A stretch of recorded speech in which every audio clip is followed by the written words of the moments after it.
Hi, I'm John Hart, and welcome back to Mr. America Hart. Well, today we're a little bit saddened to learn that 1982 Mr. Olympia Chris Dickerson is one of the greatest bodybuilders of all time.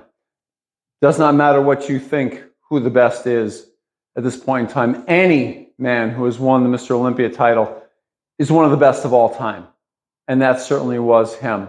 In a time right now where bodybuilders have been known to head to an early grave. A lot of them have had unnecessarily early deaths, and you can check out some of my other videos I've done on that. I'll put a link down below for the most recent one.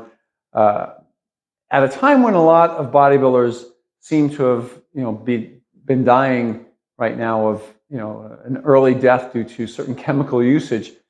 Chris came from a time where a lot of those guys, while they've had their health challenges, he lived to 82.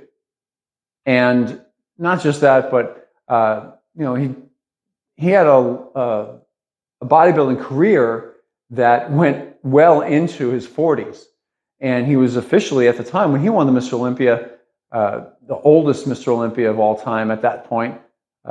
And not only that, but he set several milestones along the way. A couple of notables for you. The first black Mr. America of all time. And he was also, in his words, in his view, the first black Mr. Olympia of all time. He did not, I guess he delineated in some interviews the difference between himself being African American and Sergio Oliva, who won the Mr. Olympia between 1967, 68, in those areas. 69. He was the first, he was a black Mr. Olympia for sure, but he was Cuban descent. He was not African American descent. He was Cuban. That was his viewpoint. So anyway, Chris suffered at the very end through COVID. He suffered through a stroke. He was in a rehab facility and then eventually succumbed to pneumonia, which, well, we haven't heard that word in a long time. But a little side story for you. He was a big influence on myself. So other than just, reporting the news here that he's passed, which is, sad in and of itself, he had a little bit of an influence on your boy's career right here. My very first contest, the 1984 Mr. Empire States in New York State, I was in the teenage division, and at the night show, Chris Dickerson was the guest poser.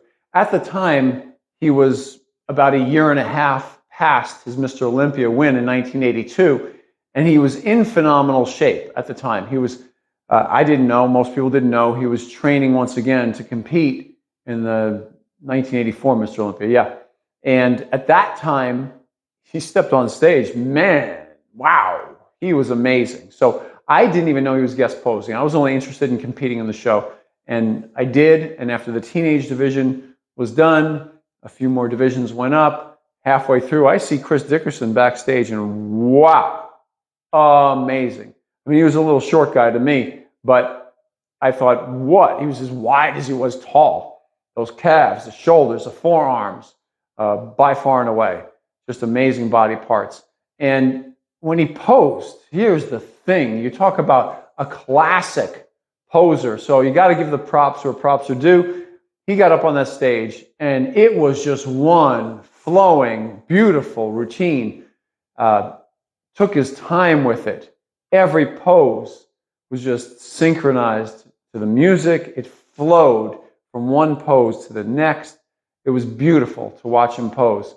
And here's how he influenced your boy right here. Came off stage afterwards, and I was still sitting backstage with a couple of the other teenagers, and I placed high in my class. And I was sitting back there still getting ready to leave and gathering up my stuff, and Chris comes on back, and he comes right up next to me and says, "Hey, listen, I saw you on stage tonight. You have a lot of potential." Wow. I looked at him and said, "Mr. Olympia, thank you so much. I really appreciate it." I shook his hand, and he said, "Just keep at it. Keep at it. Keep building. There have been guys who had way less potential than you, and they went ahead and made something of themselves in bodybuilding." So If you keep at it, you can build the body of your dreams, the body that you would like.